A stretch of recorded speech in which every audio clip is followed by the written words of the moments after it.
सकते हैं, लोग फैसला करते आजाद हैं। साहब या मुमताज साहब को देख सकते हैं जम्मू रियासी कॉन्स्टिट्यूंसी चुनाव इलेक्शन में कोई भी लड़ सकता है, वो तो अभी लोग फैसला करेंगे कि किसको जिताना है। लेकिन हमारी ये कोशिश है कि जो हमारा पार्टी का अपना एजेंडा है उसको लेकर हम लोगों में जाएंगे। हमने श्रीनगर में मीटिंग की कि हम 5 सीटों पर चुनाव लड़ रहे हैं। पहाड़ी एसटी में शामिल हो गए चौधरी हो गए हैं। आजाद जो कानून पार्लियामेंट में बन जाता है राहुल जी, उस पर आप क्या टिप्पणी करोगे? आप पहाड़ी इलाके की निस्बत से बात करूं तो गवर्नमेंट को ये भी सोचना चाहिए कि ज़िला रियासी, ज़िला रामबन और कुछ और ज़िला हैं, वहाँ के पहाड़ी इलाकों में बसने वाले लोगों को भी इसमें कंसीडर करना चाहिए। और जो कानून पार्लियामेंट में बन जाता है राहुल जी, उस पर आप क्या टिप्पणी करोगे? आप उसमें फेरबदल कर सकते हो क्या? तो जहाँ तक आप गुजर लीडरशिप की बात करते हैं, मुझे नहीं लगता कि गुजर लीडरशिप और लोगों में कहीं पर कोई डिफरेंसेस थे। बहुत से लोग डिफरेंसेस क्रिएट करने की कोशिश करते हैं, लेकिन मुझे नहीं लगता कि उसका फायदा उनको हुआ है। जम्मू कश्मीर की सरकार में 3 दफा मंत्री रहे चौधरी आजाद अहमद खान साहब हमारे साथ मौजूद हैं। लोकसभा के चुनाव जो है वो हर पार्टी तैयारी कर रही है। कहा जा रहा है कि एनसी और कांग्रेस पीडीपी अलायंस भी कर लेंगी। अपनी पार्टी का आपका क्या स्टैंड है सर इस पे? मेरे ख्याल में हमारी पार्टी के जनरल सेक्रेटरी की तरफ से जी एक क्लियर स्टैंड आया है जब हमने श्रीनगर में मीटिंग की कि हम 5 सीटों पर चुनाव लड़ रहे हैं। और उसके लिए हमने डिफरेंट लेवल से पार्टी से पैनल्स मांगे हैं और उसके बाद पार्लियामेंट्री बोर्ड डिसाइड करेगा कि किस किस को इलेक्शन लड़ना है।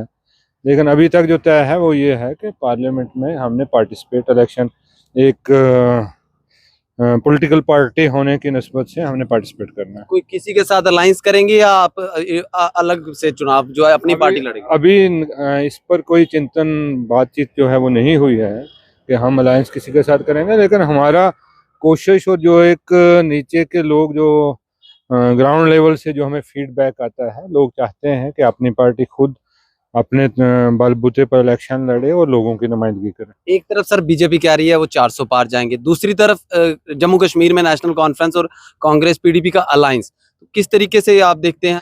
बीजेपी पूरे मुल्क की बात कर रही है जी। मेरे ख्याल में। वहाँ पर जो प्राइम मिनिस्टर की बात है वो पूरे मुल्क की बात कर रही है। 400 सीटें जम्मू कश्मीर में तो अभी हैं नहीं। तो जम्मू कश्मीर में अभी तक जो आया है, मुझे नहीं लगता कि कोई ऐसा कि अलायंस की किसी ने बात ओपनली कहीं पर की है। मेरे ख्याल में नेशनल कॉन्फ्रेंस की तरफ से आई होगी कि हम अलायंस में रहेंगे, या पीडीपी की तरफ से।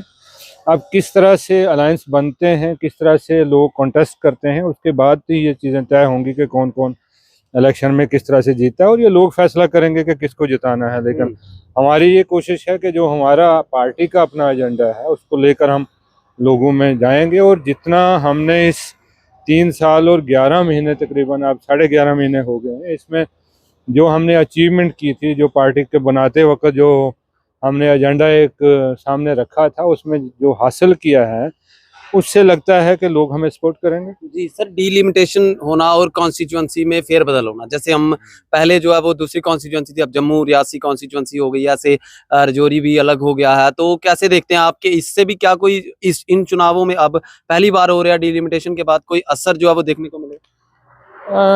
जहाँ तक पार्लियामेंट्री सीट की डिलिमिटेशन की ताल्लुक है, मुझे लगता है कि वो कुछ फेयर किस्म के फैसले नहीं हुए हैं।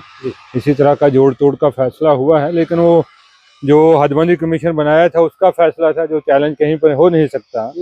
अब इसी जो हदबंदी हुई है, इसी के मुताबिक इलेक्शन होंगे तो आपके सामने आएंगे कि किस तरह के रिजल्ट होंगे। मुझे नहीं लगता कि हदें या कोई चीज़ें जो हैं वो फैसला करते हैं, लोग फैसला करते आजाद हैं। साहब या मुमताज साहब को देख सकते हैं जम्मू रियासी कॉन्स्टिट्यूंसी चुनाव इलेक्शन में कोई भी लड़ सकता है, वो तो अभी पार्टी के पार्लियामेंट्री बोर्ड फैसला करेंगे। लेकिन कोई भी लड़ सकता है। इलेक्शन लड़ने के लिए मुझे लगता है कि आप क्या देख सकते हो कि जिसमें भी ये कैपेबिलिटी होगी कि इलेक्शन लड़ेगा, वो लड़ेगा। पहले खबरें चली थी कि आजाद साहब जो है वो रियासी से चुनाव लड़ेंगे, असेंबली का तो हो नहीं रहे हैं, क्या लोकसभा के चुनाव लड़ने की तैयारी? अभी असेंबली का इलेक्शन जब डिक्लेयर होगा फिर उस वक्त बात करेंगे। पहाड़ी को एसटी का दर्जा मिल गया, पाडरियों को मिल गया, तो आपका क्या एज ए एसटी लीडर आपको, क्योंकि कहा जाता है कि मुमताज साहब और आपको के ये जो है वो गुज्जर बकरवाल लोगों की जो है वो नुमाइंदगी करते थे, तो एसटी में दूसरे लोग भी शामिल हो गए हैं चुनावों को देख के, और आपका पर्सनली इस पे क्या रिएक्शन? आप किस पॉइंट ऑफ व्यू से पूछ रहे हैं? क्योंकि यूनिवर्सिटीज में जितने भी